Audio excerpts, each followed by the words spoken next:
తెలంగాణలో బీజేపీ ప్రచార జోరు పెంచింది. జాతీయ నాయకులతో బహిరంగ సమావేశాలు ఏర్పాటు చేసింది. ఈ రోజు 11:30 కొల్లాపూర్లో అమిత్ షా బహిరంగ సభలో ప్రసంగించనున్నారు. మధ్యాహ్నం 1 గంటకు మునుగోడు సభ, మధ్యాహ్నం 2 గంటలకు పటాన్చెరులో నిర్వహించే సభల్లో అమిత్ షా పాల్గొననున్నారు.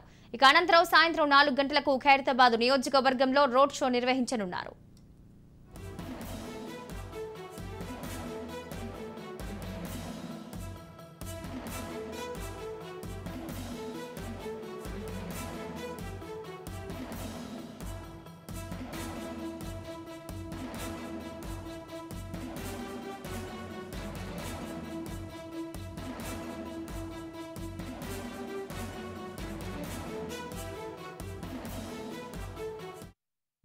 నేడు తెలంగాణలో ప్రధాని మోదీ ఎన్నికల ప్రచారానికి రానున్నారు. కామారెడ్డి, రంగారెడ్డి జిల్లాల్లో మోదీ పర్యటించనున్నారు. దుండిగల్ ఎయిర్పోర్టుకు ప్రధాని మోదీ మధ్యాహ్నం 1:25 చేరుకోనున్నారు. మధ్యాహ్నం 2:15 నుంచి 2:55 వరకు కామారెడ్డి బహిరంగ సభలో పాల్గొంటారు.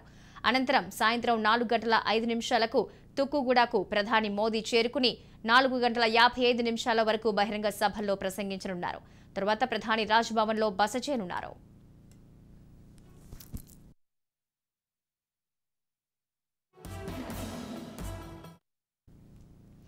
మరింత సమాచారం రిపోర్టర్ స్వప్న అందిస్తారు. స్వప్న, చెప్పండి, ప్రధాని స్కెడ్యూల్ ఏంటి? మొత్తానికి ఈ రోజైతే బీజేపీకి సంబంధించి ప్రచార హోరు కొనసాగుతుంది. ఎందుకంటే ఓవైపు మోదీ, మరోవైపు అమిత్ షా, అదేవిధంగా ఇటు యోగి ఆదిత్యనాథ్, నడ్డా అందరూ కూడా ఈ రోజు దాదాపు కేంద్రంలో ఉన్నటువంటి ముఖ్య నాయకులంతా కూడా మనకు తెలంగాణలోనే ఉన్నారు అనేటువంటి పరిస్థితి అయితే కనిపిస్తుంది. ఒక్కసారి మనము మోదీ షెడ్యూల్ చూసుకుంటే మోదీకి సంబంధించి 25, 26, 27. 27కి సంబంధించి కామారెడ్డి, రంగారెడ్డి ఉంది. 26కి సంబంధించి దుబ్బాక, నిర్మల్లో పబ్లిక్ మీటింగ్ ఉంది. ఇక 27 వచ్చేసి మహబూబ్ నగర్, కరీంనగర్ పబ్లిక్ సంబంధించి మీటింగ్లు ఉన్నాయి. అదేవిధంగా హైదరాబాద్ లో రోడ్ షో. ఇక ఒక్కసారి క్లారిటీగా చెప్తాను మహాలక్ష్మి, అంటే ఇప్పుడు 25వ తారీఖు మనము ఈ రోజు ఓవరాల్ గా ఒకసారి షెడ్యూల్ చూసుకుంటే 1:25కి దుండిగల్ విమానాశ్రయంకి వస్తారు. దాదాపు 2:05 వరకు కూడా అక్కడే ఉంటారు. ఇక్కడ ఉన్నటువంటి ముఖ్య నేతలు కొంతమంది వెళ్లి కలవబోతున్నారు. నిన్న అమిత్ షాతో కూడా ఒక మీటింగ్ జరిగింది, ఓవరాల్ గా ఏం చేయాలి తెలంగాణకు సంబంధించింది. సో ఆ మీటింగ్ కి సంబంధించిన వివరాలు చెప్పబోతున్నారు. మధ్యాహ్నం 2:15 నుంచి 2:55 వరకు సభ ఉంది. ఆ సభలో పాల్గొనడం జరుగుతుంది. ఆ సభ అనంతరం అక్కడి నుంచి బయలుదేరి సాయంత్రం 4-5 గంటలకి రంగారెడ్డి జిల్లా చేరుకుంటారు.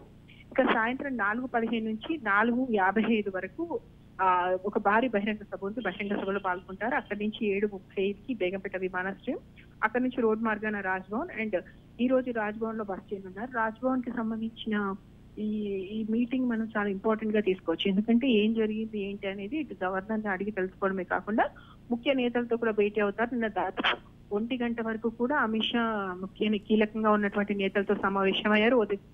ఓవైపు నడ్డా కూడా మాట్లాడుతున్నారు. ఎప్పటికప్పుడైతే ఈ కార్యక్రమాలు శరవేగంగా జరుగుతున్నాయి. సో ఈ రోజు ఓవైపు ఇలా మోదీ కార్యక్రమాలు జరుగుతుంటే మరోవైపు మనకి అమిత్ షా కూడా ఈ రోజు ఉన్నారు. అమిత్ షా కొల్లాపూర్, అంటే ఈ రోజు 25వ తారీఖుకి సంబంధించినటువంటి చూసుకుంటే మనం ఇప్పుడు మరి కాసేపట్లో ఇక్కడ మనకు బీజేపీకి సంబంధించినటువంటి స్టేట్ ఆఫీస్ లో ప్రెస్ మీట్ ఒకటి అరేంజ్ చేస్తున్నారు. ఎందుకంటే ముందుగా అయితే ప్రెస్ మీట్ అనుకోలేదు, కానీ నిన్న కాస్త మీటింగ్ అయిపోయిన తర్వాత ఒక ప్రెస్ మీట్ పెట్టి ప్రజలకు ఏంటి అని చెప్పాలనుకున్నారు. దానిలో భాగంగా ఒక ప్రెస్ మీట్ కూడా ఉంది. ఇప్పుడు 11 గంటలకి ప్రెస్ మీట్ ఉండబోతుంది. ఆ తర్వాత కొల్లాపూరు, మునుగోడు, పటాన్చెరు, తర్వాత సాయంత్రం 4 గంటలకి ఖైరతాబాద్ లో రోడ్ షో ఉంది. సో ఓవైపు ఇలా ఉంటే మరోవైపు నడ్డాకు సంబంధించినటువంటి కార్యక్రమాలు చూసుకుంటే 2 గంటలకు హుజూర్ నగర్, 4 గంటలకు సికింద్రాబాద్, మళ్ళీ 5 గంటలకు ముషీరాబాద్ లో రోడ్ షో. అదేవిధంగా ఉత్తరప్రదేశ్ యోగి ఆదిత్యనాథ్ చూసుకుంటే ఈ రోజు మనకి సిర్పూర్ అసెంబ్లీ నియోజకవర్గం, ఆ తర్వాత వెందవాడ, తర్వాత సనత్ నగర్, తర్వాత గోషామార్. సో మొత్తానికైతే కాళ్ళకు చక్రాలు కట్టుకున్నట్టుగా పెద్ద నాయకులందరూ ఈ రోజు తెలంగాణలో పర్యటించబోతున్నారు. కీలకమైనటువంటి అంశాల మీద ఈ రోజు మాట్లాడతారని మాత్రం తెలుస్తుంది. నిన్న జరిగినటువంటి భేటీకి సంబంధించిన వివరాలు, అంటే బీసీ ముఖ్యమంత్రి, ఎస్సీ వర్గీకరణ, ఎట్ ద సేమ్ టైం ఇప్పటి వరకు బీఆర్ఎస్, కాంగ్రెస్ ఏం చేయలేకపోయింది, డబుల్ ఇంజిన్ సర్కార్ వస్తే ఏం చేస్తుంది. సో ఇలాంటి అనేక విషయాల మీద ఈ రోజు ఈ ముఖ్య నాయకులందరూ ప్రజలకు చెప్పే అవకాశాలు కనిపిస్తున్నాయి Mahalakshmi. Right, thank you Swapna.